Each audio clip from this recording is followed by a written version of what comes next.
Okay, good morning, everybody. My name is Narek Terzian. I'm with IOGP Europe.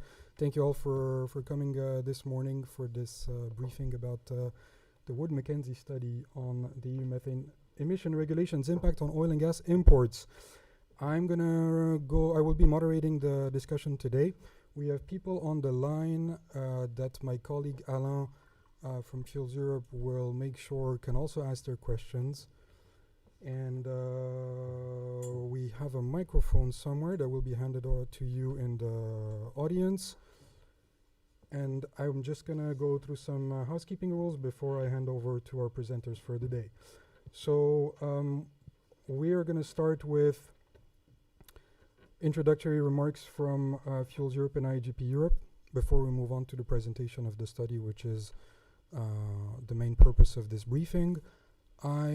I'm going to ask anybody asking a question to please introduce yourselves, your name and the outlet you work for, and also for the people online. So please do that in written form so that my colleague Alain can then pass on the questions and give us the name of the outlet. For those of you who have received, just two points I wanted to mention. For those of you who have received the embargoed versions of the press release and the other documents, there is one small change in the press release that we wanted to make you aware of, is that on Friday, so after we sent you the documents, the OGMP 2.0 projections for level 5 compliance were updated and released. So we just made that change in the press release. You can see it's basically a footnote. And you can also access the report by following the link that is in the digital version of the press release, or of course just type the name of that assessment. This is, as I mentioned, a briefing on the methane regulation's impact on the supply of oil and gas. Of course, we all know what's happening in the Gulf right now. I think it's inevitable that everybody in their mind make a link between, because at the end of the day, it is about oil and gas supply as well. But for the purpose of this discussion, I would ask that as much as possible, we try and address the points in the study. But as we've already done before the briefing and probably after, should you have any questions about the situation, then our associations and perhaps even our friends from Wood Mackenzie would be happy to speak to you after that. With that, I think I will pass the floor to, as I mentioned, FuelsEurope and IOGP for some introductory remarks, just about 10 minutes before we go to the study. Thank you very much. Sorry, I should have mentioned Liana Guta. My apologies. We will first hear from Liana Guta, Secretary General of FuelsEurope. Thank you for being here, Liana.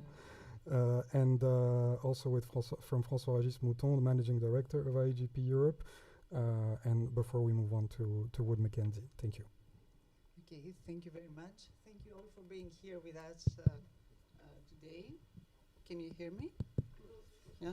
Closer. Okay. So as an introduction, information about FuelsEurope. So FuelsEurope represents the European Fuel Manufacturers Association. FuelsEurope is the advocacy division and CONCAO is our scientific and technical division. Our association represents 40 members operating refineries and biorefineries in the EU, UK, Switzerland, and Norway, and represents almost 100% of the refining capacity in those areas. François-Régis, would you like to say? Yes, thank you, Liana. So, François-Régis Mouton. So, IOGP Europe is the advocacy, European advocacy arm of IOGP, the International Oil and Gas Producer Association, it's a global organization, and we are the European branch. Our members include 30-ish companies from different regions, including in Europe, of course, representing more than 70% oil and gas production in Europe, but also outside Europe, supplying the EU market, be it the US, Canada, Africa, Gulf region, and so on. And I will hand over to you at this point, Liana. Thank you, François-Régis. So I will start by saying that we are gathered here today at a very critical moment, and we all know that global developments and this geopolitical volatility are once again destabilizing energy markets. with implications not only to the world as a whole, but also for Europe. And at the same time, we are here to discuss another crucial factor that could have a significant impact, in particular on European energy markets, the European Union's landmark initiative, the Methane Emissions Reductions Regulation, the EU MR. So the regulation has a clear and legitimate, of course, objective, which we fully support, to reduce methane emissions across the energy sector, including crude oil and natural gas, and to extend these requirements to imports entering the EU market. That means that as of January 1st, 2027, importers will have to demonstrate that crude oil and gas entering the EU comply with monitoring, reporting, and verification requirements equivalent to those in the EU, equivalent to those defined by the EU regulation. So this represents a profound change that also has extraterritorial implications for global energy trade. And this is the reason, and in this context, CONCAWE and IOGP commissioned Wood Mackenzie to conduct a study, an independent assessment on how these importer requirements could affect EU energy supply, refining activity, gas markets, and ultimately prices and competitiveness of the European economy and European industry. A first element of reality is that today, as you will hear from Wood Mackenzie, no exporting country has been formally recognized as equivalent, and only a very small share of global production, only 3% of crude oil and 3% of gas, meets the producer equivalence requirements, such as the highest level, level 5 of OGMP 2 reporting. So this creates what the study identifies as a structural compliance gap. And I will pass it to François Régis. Many thanks, Jana. And yes, the finding of the study, are significant indeed. Under a strict default scenario, because you will be presented today two different scenarios. The default implementation scenario, using the regulation as it is written in the text, which follow therefore the regulation importer requirements exactly as it is written today. The study finds that by 2027, 87% of crude oil, and 43% of natural gas of the EU's 2024 imports could be deterred from the EU market. So as you can imagine, those figures are significant. In reality, no exporting country could be considered as being equivalent to the requirements of the existing regulation. Even key suppliers very well known for their advanced policies, such as Norway, but US, UK and Canada, would see substantial volumes excluded for imports to the EU. And so far, no public mention by the Commission has contradicted this statement that no exporting country currently is equivalent. And this is not just an oil and gas issue. You know that the oil and gas market share of energy in the EU is 58%. And therefore, it's it's impacting the entire energy and industry value chain. On the gas side, the potential exclusion of volumes would represent in scale a supply shock which is comparable with the disruption following the invasion of Ukraine by Russia in 2022. And unlike the events of 2022, that would be a self-inflicted issue by the EU on itself, and therefore the EU has got itself the mean to correct that. It is a compliance-driven supply shock, never happened before, and that's entirely in the EU's hand to do something about it, and that's why we wanted to meet with you today. Gas prices could reach historically high and unsustainable level, directly affecting household, power generation and energy-intensive industries, and therefore it would even increase the desindustrialization and carbon leakage risks. As currently designed, the regulation risks deterring large volumes of global oil and gas from the EU, not because methane reduction action is absent, but because the regulation is jumping 2-3 steps ahead of technological and operational realities on the ground. For example, equivalence and verification mechanisms required by the regulation are not yet in place, and therefore they are not workable and won't be then by 1st Jan 2027. Flexible and pragmatic implementation, indeed, is what something that we are requiring, but alone it cannot address these issues, as the problematic provisions are hard-coded in the regulation. With less than 9 months until the importer requirements become operational, 1st January 2027, and with gas and crude contract for 27 being negotiated right now, at the moment when we speak, we urgently need a timeout to make the necessary targeting adjustment to the regulation, coupled with a more indeed pragmatic and realistic implementation. This is essential, Jana, I think, to reduce methane emissions while Europe protecting Europe's security of supply. Yes, you are absolutely right, François-Régis, because the consequences would be severe. On the oil side, the study finds that, first of all, sufficient compliant crude would not be available globally to sustain current EU refining operation. It is estimated that the EU could lose around 4.6 million barrels per day of refining throughput in the first years of implementation, equivalent to the closure of approximately 40 refineries due to lack of compliant crude and gas shortages. Second, diesel and jet fuel imports would surge to record heights, adding a cost of fuel imports of more than $17 billion annually, while the EU would become a net gasoline importer for the first time. And moreover, consumer fuel prices could rise sharply, gasoline by 24% and diesel by 16%. So these are the reasons why we say that we urgently need the stop-the-clock process.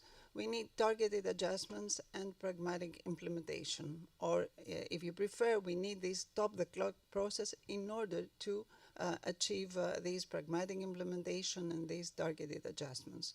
Otherwise, Europe risks, as I said, losing a significant part of its refining capacity, increasing fuel imports, significantly increasing costs for consumers, and accelerating the industrialization, which means that the overall environmental objectives of the regulation will also put at risk due to carbon leakage.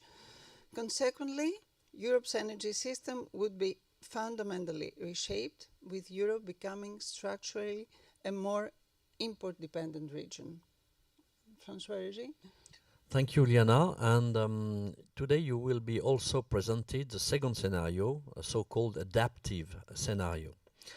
So the study modeled this scenario where modifications to the regulation are introduced to grant greater flexibility in recognizing country-level equivalence, particularly for countries that already have done something on methane emission to reduce them, such as Norway, the UK, US and Canada.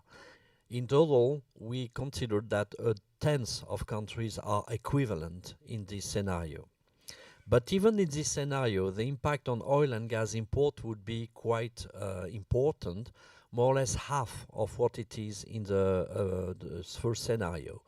What I mean by that, instead of 43% natural gas being deterred from the EU market, it would be around 20% of gas. When it comes to oil, instead of 87%, it would be 38%.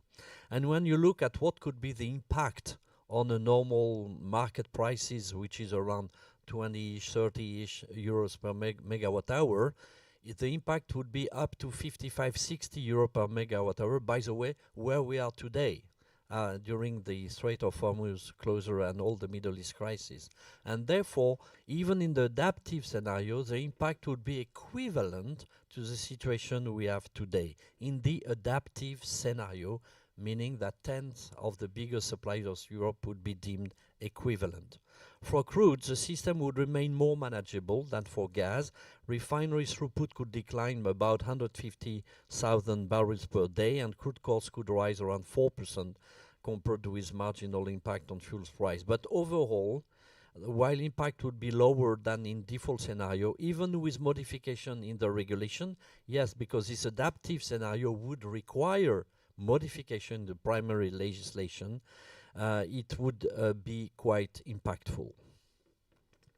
Yes, indeed, François Régis, and with the study that Wood Mackenzie will present to us today, it is absolutely clear that the rigid implementation of equivalence risks creating unintended and disproportionate consequences for Europe's energy security, refining system, gas markets, and of course for consumers and the European industrial base, without necessarily delivering faster global methane emissions. On the contrary, there is only one realistic way to avoid the problem, what I already mentioned earlier, that we need this stop-the-clock process to make targeted adjustments to the regulation coupled with pragmatic implementation and workable solutions. And I believe we all understand that as the world is facing another geopolitical shock that rattles energy markets, it's not necessary or it's not wise to create another supply shock of our own. So as policymakers move toward implementation, the findings that we are presenting to you today underline the importance of getting this right. In this way, we will safeguard the environmental objective that we all want to deliver while preserving the EU's security of supply and competitiveness. So I will stop here. I will thank you for your attention, and we will pass it over to Wood Mackenzie. Thank you very much, Liana. So you will have the opportunity to ask questions to the Director General of Fuels Europe and Managing Director of IOGP Europe after the Wood Mackenzie presentation. I'll briefly introduce our speakers for the day from the Wood Mac team. Dr. Valentina Krechma, who is Vice President of Consulting for Energy Transition Strategy. We have Amrit Naresh, who's a Director at Wood Mackenzie for Energy Consulting. And we have with us as well Gavin Law, Senior Vice President for Energy Consulting. He leads Wood Mac's global gas, LNG, and emissions consulting practice. With that, I will hand over to you. Amrit, take it away. I will bring the clicker to you. You need to point to the laptop at the very end of the... Great. Good morning, everyone. Thank you for having us. It's a pleasure to be here. So I will walk forward here to the presentation we have for you today, which is effectively an executive summary of the analysis that we conducted on the potential market impacts of the EU Methane Emissions Regulation. So just as a couple of words of context, I think my colleagues on the FuelsEurope and IOGP Europe side have already given sufficient context. I think the one additional piece that I would add is that our study focuses on the requirements outlined in Article 28 of the study, specifically the importer requirements and their potential effects on markets. So, the regulation states that equivalence can be met by two pathways, country-level equivalence or producer-level equivalence. And so the scenario definitions were developed according to those two routes to compliance.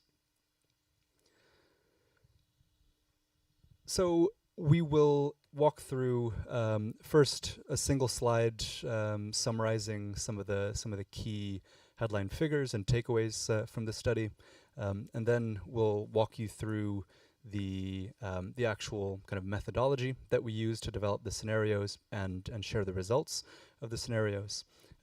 for both the default and the adaptive implementation scenarios. So some of these figures have already been quoted by my colleagues, but overall we find that if the regulation is implemented as it is written, it could lead to the following outcomes. And I would just stress that this is effectively a what-if analysis, if the policy is implemented as it is currently written. So in the default scenario, our models show severe limitations on the availability of natural gas and crude oil that could be imported into the EU. Around 43% of the EU's natural gas imports in 2024 could be excluded or non-compliant by 2027, and 87% of the EU's crude oil imports in 2024 could be non-compliant or excluded from the EU market by 2027.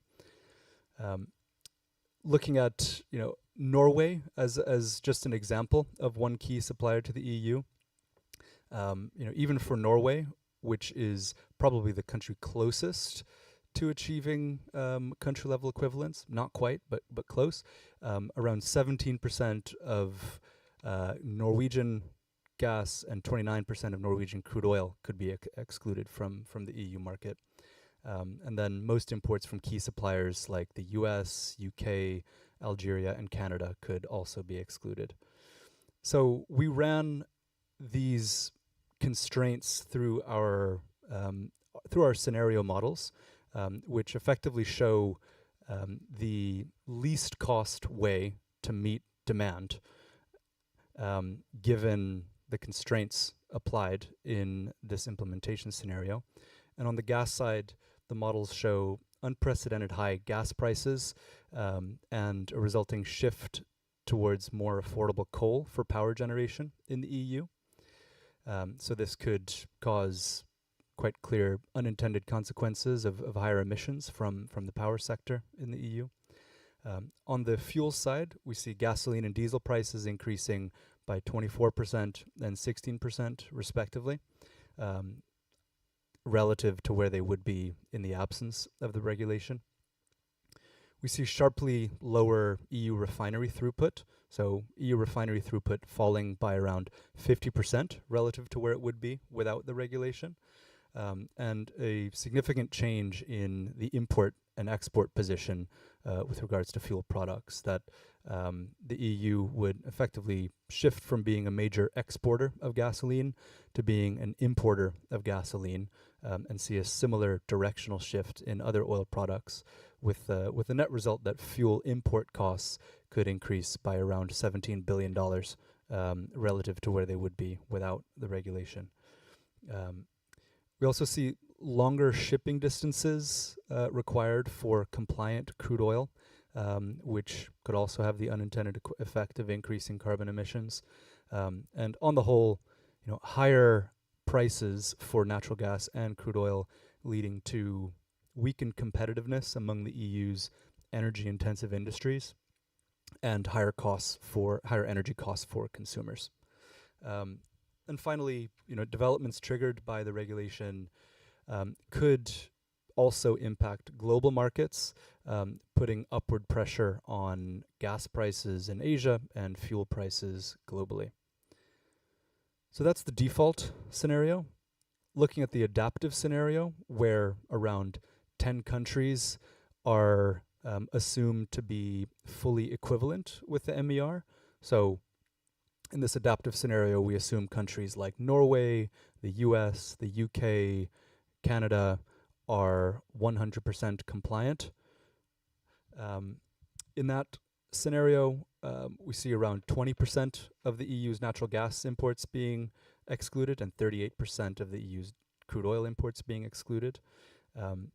Still, spot prices for natural gas in the EU could reach around $19 per million BTU. So that's more than twice as high as they would be in the absence of the regulation, based on our base case forecast. and gasoline and diesel prices would be around 1% higher than they would be in the absence of the regulation. So significantly smaller impacts than in the default scenario, but still significant. So we will now walk through briefly the methodology that we followed for the scenario analysis. So I think as we mentioned, the baseline for analysis was our base case, which is based on Wood Mackenzie's published views. And so this assumes no regulation. And then we looked at the default scenario and the adaptive scenario, which we've already described. So the process that we followed here to develop the constraints in the scenarios, I'll try not to spend too much time on this so that we can get to the results, but I think it's important context as well to understand. So first, we identified countries that are capable of exporting gas or crude to the EU. Then in step 2, we assessed those countries' current methane regulations and their potential to be considered MRV equivalent. And if a country achieves country-level MRV equivalence, then we assume that 100% of its production is allowed to be exported to the EU in our scenario models. If the country is not equivalent, then the share of its production that's allowed to be exported to the EU is determined by steps 3 and 4. So step 3 is producer level equivalence. So this estimates the share of production from each country that is from companies that achieve OGMP level 5 equivalence. And then step 4 assumes, puts an estimate on the share of production from each country where the upstream producers can be identified by the importers via certificates, such as constrained book and claim.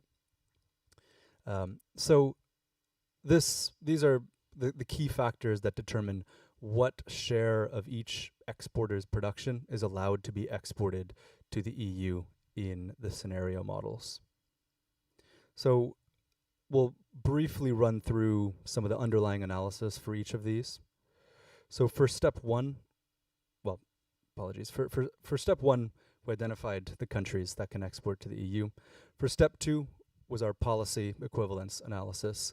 So here we're just showing some of the detailed analysis for a few key countries, and we assessed each country's methane policies based on the 6 pillars of MRV equivalence. So we looked at the measurement methodology, we looked at the facility level granularity, we looked at the degree of verification and auditing that's present, we looked at the reporting frequency, the transparency in public access, and the legal force or enforcement. And so based on those 6 pillars, we found that no countries kind of strictly meet these requirements. Norway is probably the closest, but still it doesn't achieve full equivalence based on our assessment due to some gaps in the measurement of source level emissions and the absence of third-party verification being required. Every other country that we looked at was further away from meeting the requirements. So won't go through each of those in detail, but you can see some of the countries in the rest of the analysis here. Then for step 3, we assessed producer level equivalence based on OGMP level 5 achievement. So for this process, we used a couple of different, we combined a couple of different sources of information. So first, as mentioned, we identified countries that are capable of exporting gas or crude oil to the EU. And then we leveraged Wood Mackenzie's Lens Upstream database to identify which companies produce what quantity of gas or crude in each exporting country. And then we assessed each company's OGMP 2.0 reporting profile using the OGMP company fact sheet. So then we combine this data to, by linking each producer's share of national production in each country, and we linked that to the company's OGMP reporting levels to determine the share of level 5 reported production in each country in 2024. And then we developed a forecast of progress for each company to move up one level. So we assumed a certain time period to move from level 2 to level 3 to level 4, and level 4 to level 5 to develop a forecast of what share of production from each country is expected to be at level 5 by 2027 all the way through 2035.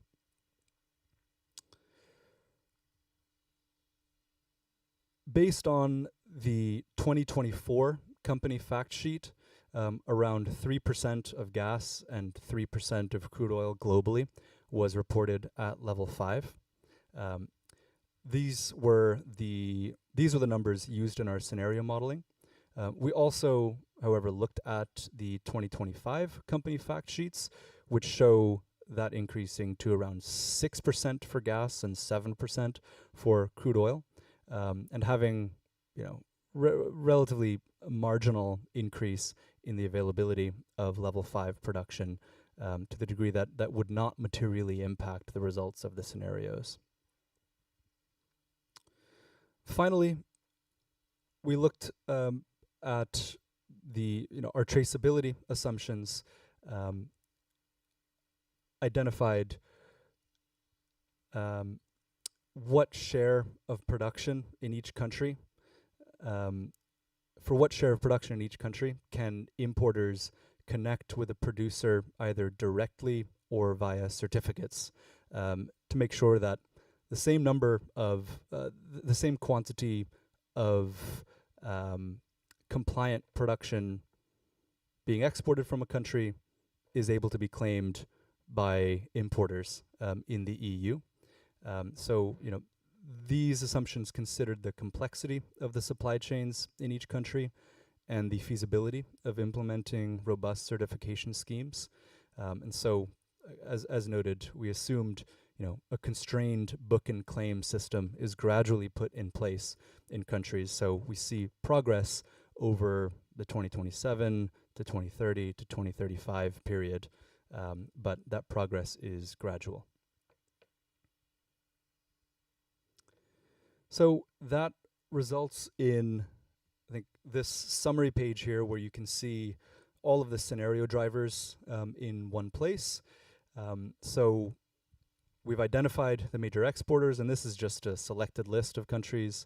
Then in step 2, you can see which countries achieve country-level equivalence in both the default scenario and the adaptive scenario. So no countries in the default scenario, and then around 10 countries in the adaptive scenario. Then you can see the producer-level equivalence assumptions in step 3. So, for example, Norway, we estimate around 91% of Norway's gas production is expected to be at level 5 by 2027, and 89% of Norway's crude oil production is expected to be at level 5 by 2027. And then for the traceability assumptions, looking at Norway again as an example, we assume 80% of production from Norway is traceable by certificates by 2030. So that traceability and also the producer level equivalence percentages vary from country to country. So you see different constraints applied to each country in the scenarios.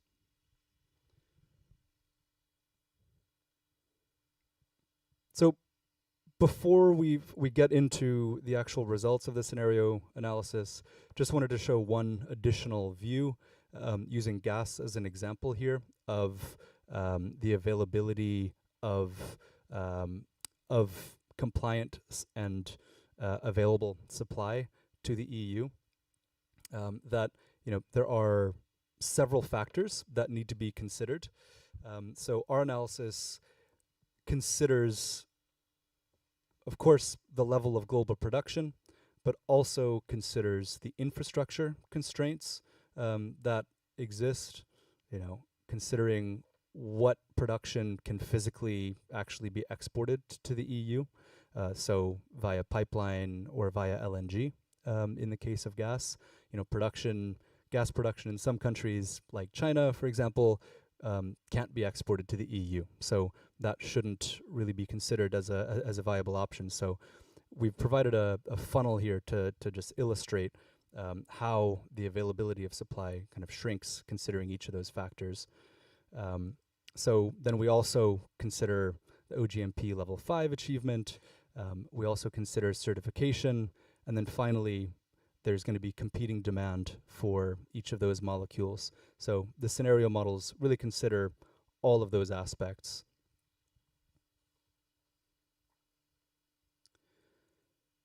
So we'll just run through now the results of the scenario modeling analysis for crude oil.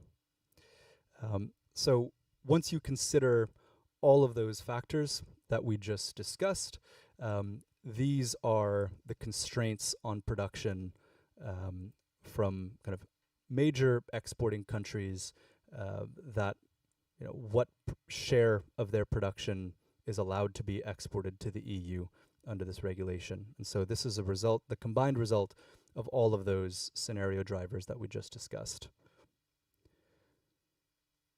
So in the default scenario,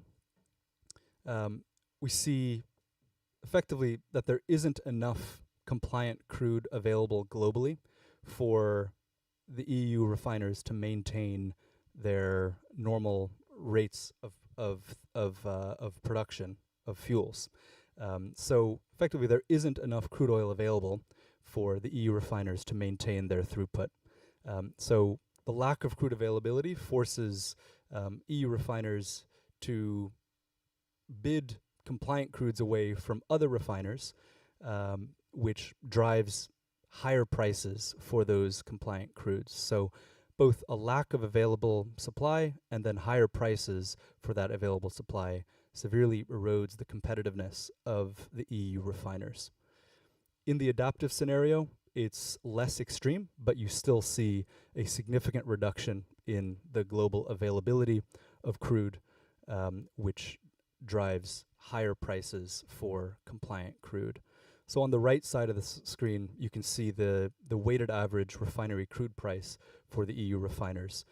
So crude costs climb by around $9 per barrel in the default scenario relative to the base case. And this is significant when you consider that, average refining margins are, roughly, $7, $8, $9 per barrel, depending on the year. So this effectively erases the margin that these refiners are able to achieve. So that's a significant loss of competitiveness for the EU refiner system, for the EU refining system. So this impact is smaller in the adaptive scenario, but still noticeable.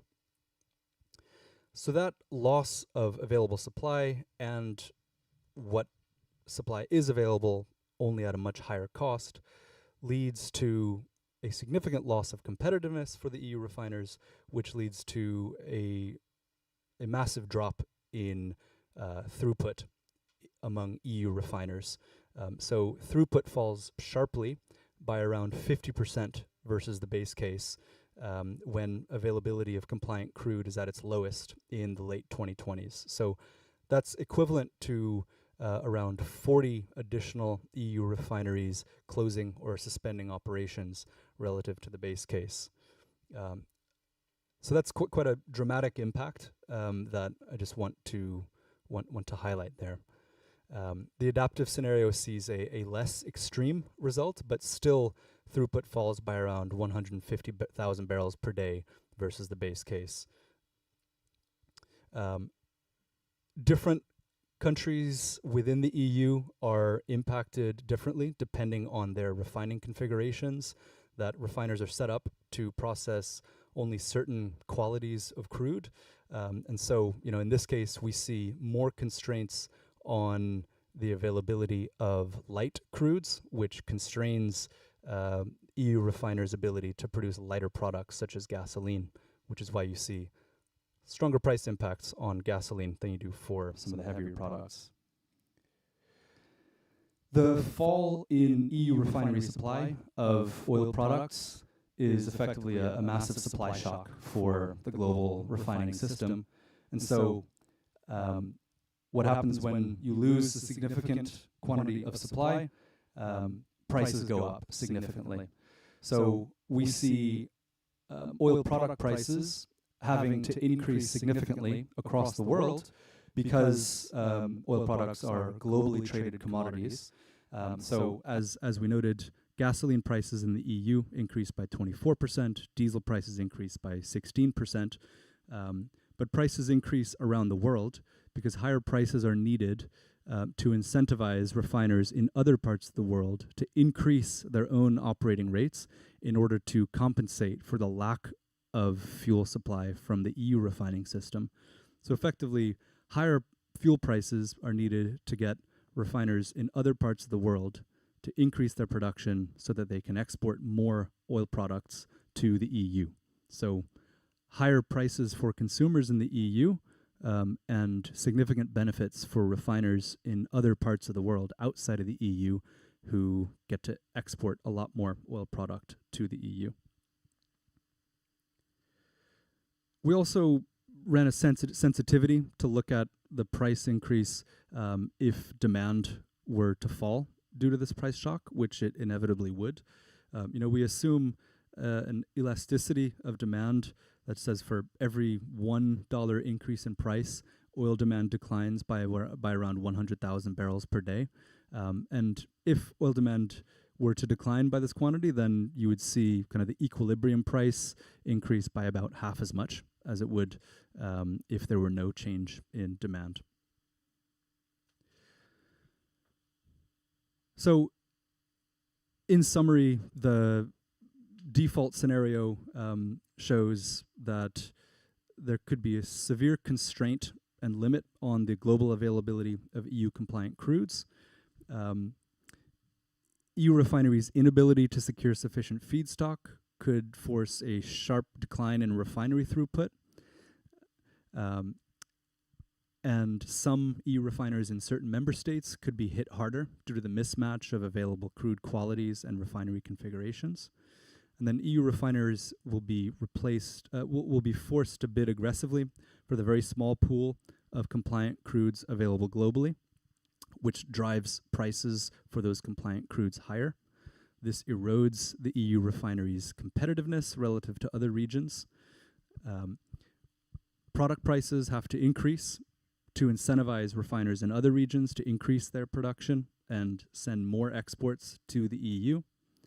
And so EU consumers and consumers around the world pay much higher prices for products like gasoline and diesel. And ultimately, the benefit goes to export-oriented refiners in other regions.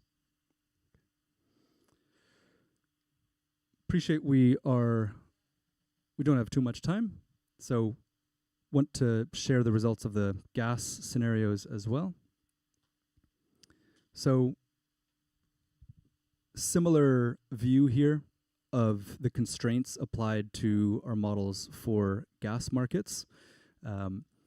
One important note here is that we also accounted for the existence of long-term contracts signed before August 2024, which are effectively assumed to be compliant with the regulation.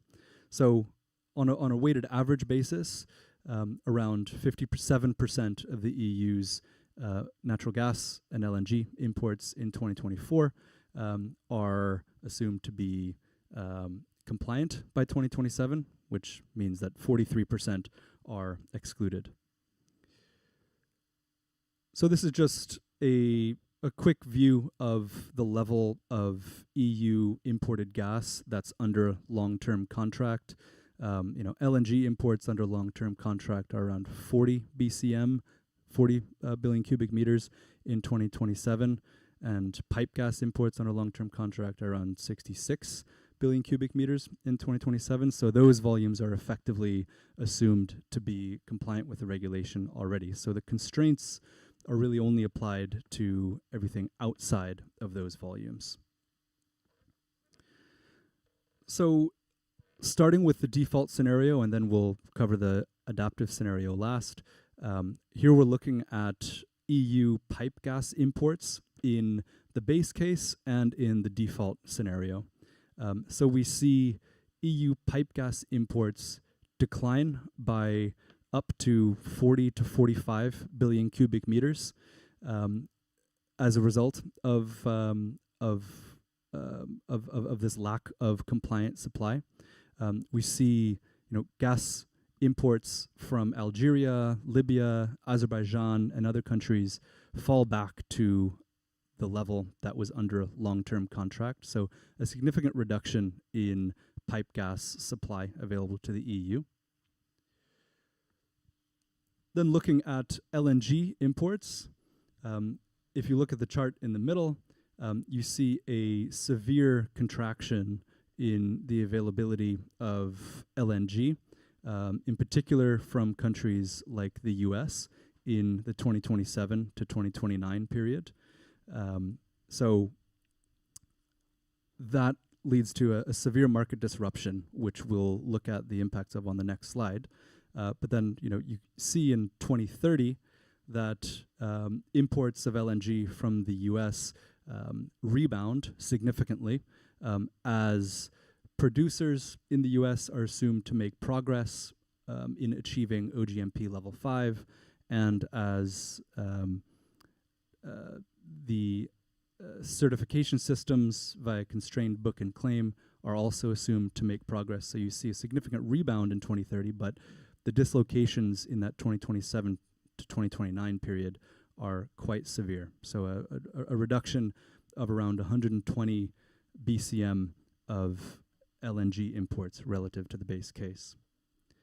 So the impact this has on prices is severe, particularly in that 2027, starting in that 2027 period. So our models show gas prices skyrocketing to historic highs, and that results in around 35% of the EU's natural gas demand being destroyed. So we see a significant shift away from gas for power generation into coal. And we also see impacts in other global markets. So we see gas prices in Japan also jumping to historic highs starting in 2030. So, gas prices in the first few years in Japan actually decrease because a lot of the LNG supply that is no longer available to the EU is diverted to Asia. But once more compliant supply is available to the EU starting in 2030, a lot of that gas swings back to the EU. And so while Asian LNG demand is increasing, starting in the early 2030s, there isn't enough supply to meet that demand. So we see demand destroyed in Asia as well. The last part of the analysis that we'll show here is the results of the adaptive scenario for the gas market. So as in the default scenario, EU pipe gas imports fall significantly, but we assume in this scenario that Italy and Spain make security of supply allowances for some non-compliant Algerian pipe gas. These security of supply allowances are necessary for the EU market to balance, for significant demand not to be destroyed. So you see a little bit higher pipe gas imports than in the default scenario, but still significantly less than in the base case. Looking at LNG imports, in that chart in the middle, you can see that the EU's LNG imports increase throughout the whole period of analysis.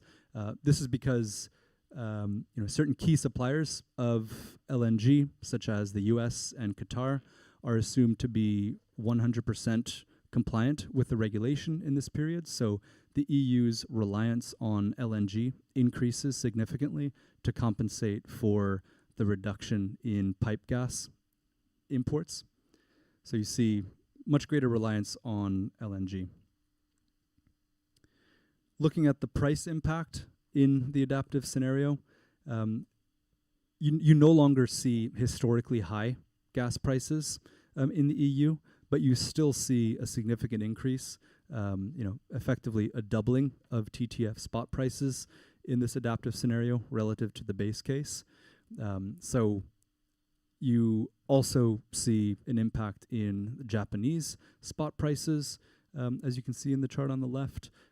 So the market impacts are smaller in the adaptive scenario than they are in the default scenario, but still highly significant, not only in Europe, but also in other parts of the world.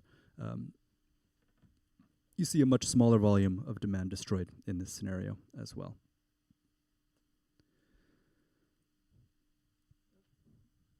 So I think that was the main piece that we wanted to cover today. Thank you very much, Amrit. Now we open for Q&A. We got Christian. Yeah. Microphone. Yeah, if you can just say your name and outlet you're working for. Thanks. Christian with Ends Europe. So just on the study, you noted that there was little progress between 2024 and 2025.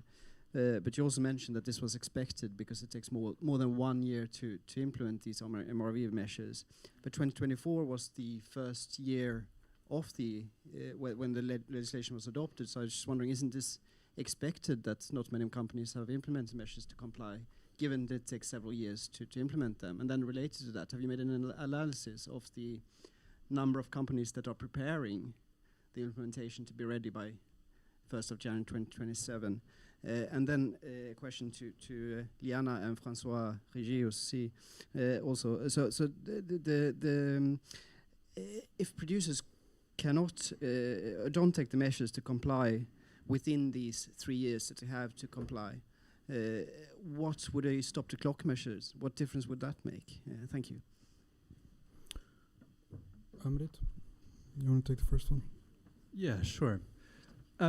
Absolutely, that we would not expect level 5 achievement to skyrocket from 2024 to 2025. We think the progress that was shown, effectively from 3% of global oil and gas production to 7%, is pretty consistent with our assumptions that we use for the forecast period to 2027 and 2030. So, to be clear, we assume half a year for companies to move from level 1 to level 2, 1 year to move from level 2 to level 3, 2 years to move from level 3 to level 4, and 2.5 years to move from level 4 to level 5. And so that trajectory is what was used to forecast the level of level 5 supply in the entire forecast period. And we think the gradual increase that we show in our forecast is pretty consistent with the increase that was witnessed between 2024 and 2025, which is to say, quite a modest increase. Thanks, Amrit. I'm good. Liana, you want to take second one? Thank you. Regarding what difference 3 years could make for us, this is absolutely crucial for us to have this stop-the-clock process because we need to understand the gap. Can you hear me? Oh, okay. And same for the other one as well. It wasn't working. Okay. Point 4. Okay, so why is this stop the clock so important for us? We need to understand that there is a huge gap between the requirements of the regulation and the reality regarding producers, importers, and these country-level equivalents.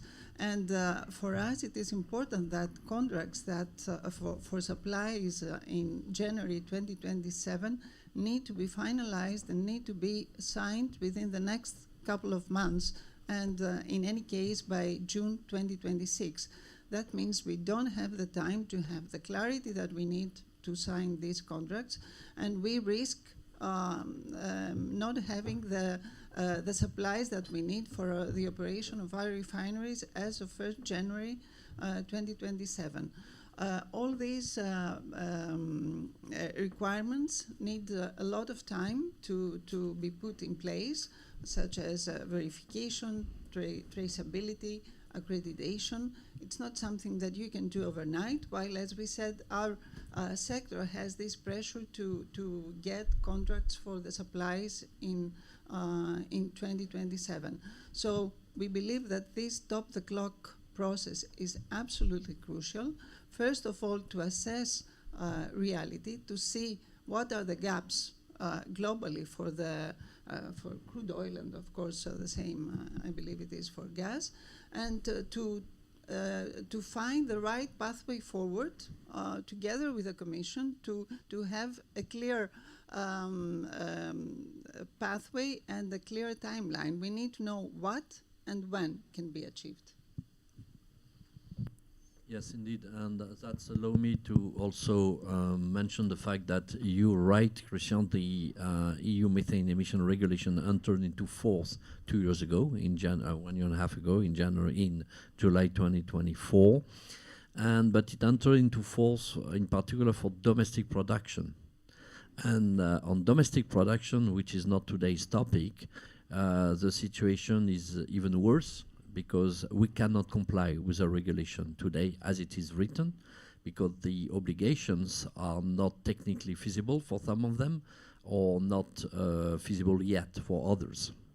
Okay, and that has been, although we tried to talk to the Commission for more than 3 years before they adopted the regulation, but nothing was listened to, not of our arguments and technical arguments in particular. And it's not only, to come back to what you said, Liana, I think it's very true. To reach OGMP 2.0 level 5 is one thing, but it's not only about that. You know that the regulation goes beyond OGMP, so it tells only a part of the story, because without workable solutions, systems of verification, accreditation, and certification in place, it doesn't matter how much production has reached level 5, because the verification protocols that currently exist are not available.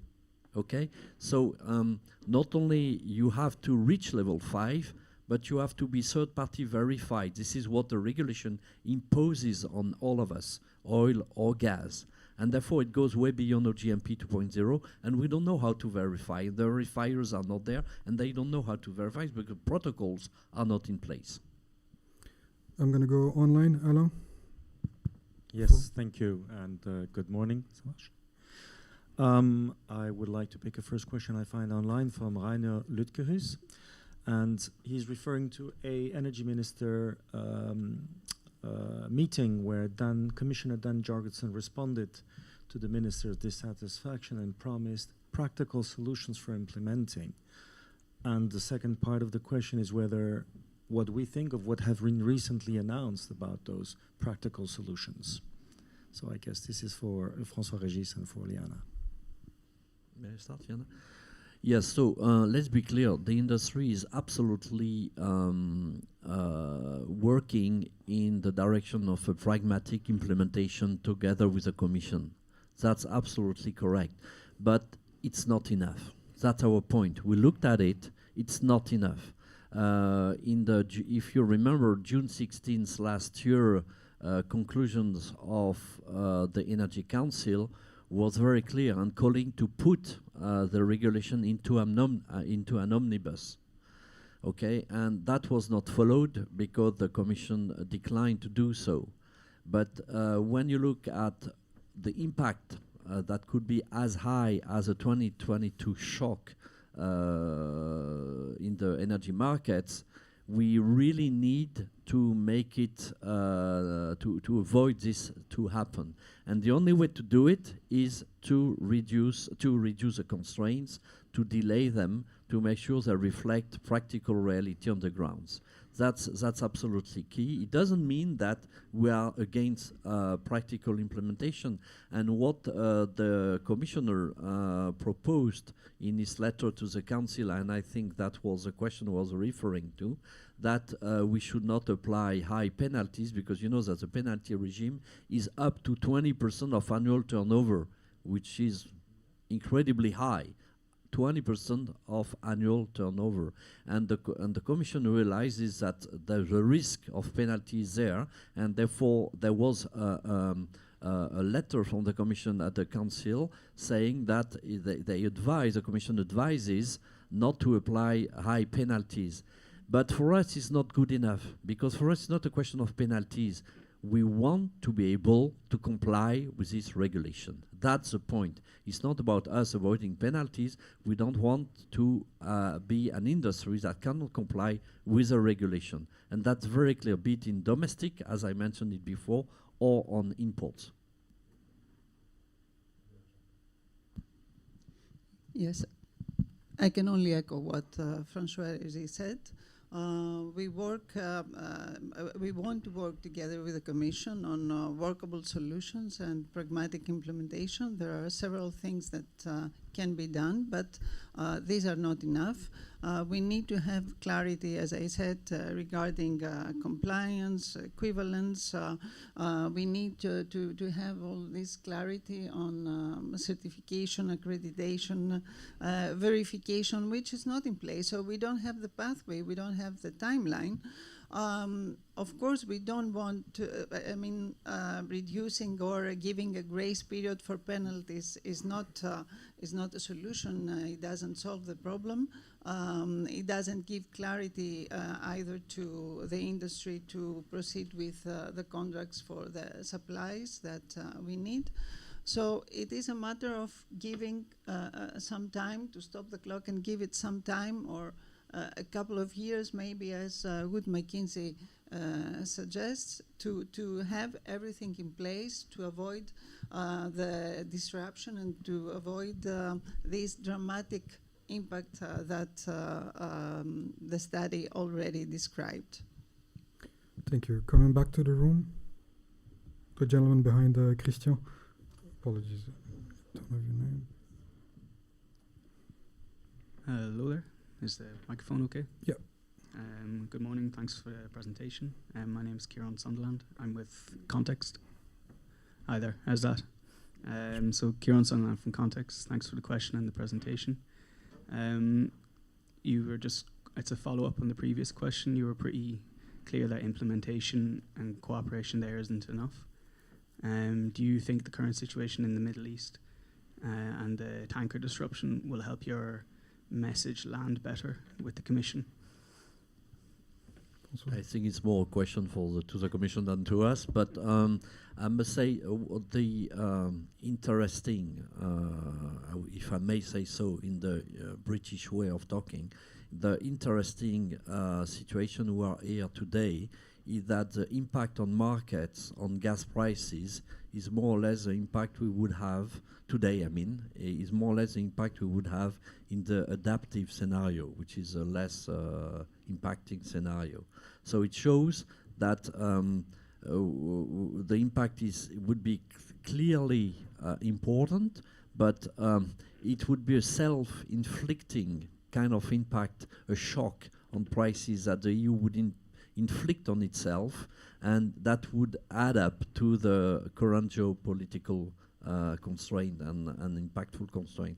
And therefore, that's really something I think we would like to avoid at all costs. And the answer should be, yes, it's about time to have stopped the clock on these regulations. That's my response. Will we be successful?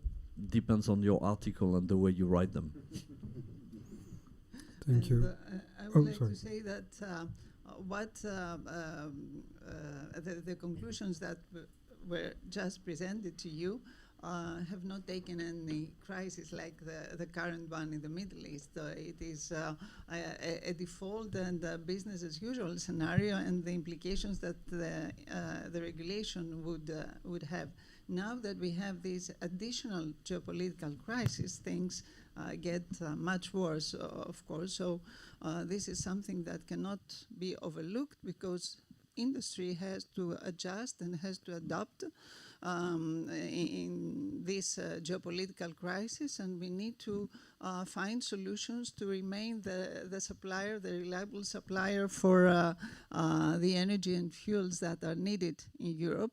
And if we have these additional implementation of this regulation, which will be on top of the existing geopolitical crisis, I don't know how manageable the situation is going to be. So the need to stop the clock, the process, is far more urgent today under the current situation. Do you have any? No, David then. Microphone. So is this working? Yeah, David Abiyago from Argus. Question. You mentioned a couple of years, stop the clock for a couple of years. I think I heard that phrase, but how long is a couple of years? Is that 2 years, 3 years, 4, or whatever? And then another, just to repeat the question, my colleague Kjaran's question is, how likely is that in the Parliament, in the Member States? Have you had statements from ministers? Do you feel there's support, understanding? Do you think it's something feasible? Thanks. Jana, if you allow me, no, I think there is a misunderstanding. We don't ask for stop the clock for 5 or 10 years. We ask for stop the clock to change the primary legislation as it happened for CS3 in the first omnibus, for instance. So we ask for stop the clock to make sure we can discuss, adapt the regulation, vote it again, and then we move forward. So the earlier the better, the shorter the better, but we want to comply with a regulation which is modified. Is that correct, Liana? Yes, that's correct. I was referring to a proposal by Wood Mackenzie saying that a delay of a couple of years, 2-3 years, I don't remember what exactly it is included in the study, would make the impact less dramatic. But when we say stop the clock, we mean that we need to stop the implementation, not to start as of 1st of January 2027, in order to have enough time to finalize and to find solutions for all the issues that we already mentioned that need to be well defined, where we need to have clarity, and we need to define the next steps and the timeline until the industry is ready to adjust, and until producers and importers can indeed comply with the regulation. Thank you, Eliana. Any questions? Yeah, online. Thank you. Yeah, I have a question which is going in more practical aspects. It's again Rainer Lütgehus. What about a book and claim system? Oh, good. Amrit, do you want to take that one? You guys looked at different systems. Yeah, the book and claim system would be the easiest to implement. Full trace and claim would be the most difficult to implement. Constrained book and claim is somewhere in the middle. So I think it's important to note that when we talk about traceability, this is a commonly misunderstood term, that there are many different flavors of traceability. There are many different ways that it could be interpreted, and so we're not going to say we're not making a judgment on what should or shouldn't be done, but our assessment finds that a book and claim would probably be the easiest to implement. Constrained book and claim would be the next easiest, and then full trace and claim would be extremely difficult or impossible. Thank you. Any other questions online? in the room, anyone? No? Well then, I think we can wrap this one up. Thank you very much. We went just 10 minutes over. Thank you for all of you who came here in person, for all of you who dialed in, and for the questions. Thank you very much for the Wood Mackenzie team for coming over and for presenting the study. Thank you, Liana and François Agis, for the intro remarks and the answers. I just want to remind everybody that the study is accessible online. The embargo deadline has officially, I believe, passed now. You will find the much more detailed version of what was presented today in the PDF document, as well as the slides. You have, for example, definitions of the traceability systems in case you want to look into that any further. You want to look at what makes a country potentially equivalent or not. There's a lot of stuff in there. It's a really interesting report. I encourage all of you to dig deeper into it. And on behalf of both associations who commissioned the study, I want to thank you also for coming today and for your interest in the topic. We are available if you want to have follow-up questions afterwards or even after today, should you need to on this topic or others. Thank you very much. Have a good afternoon, everybody.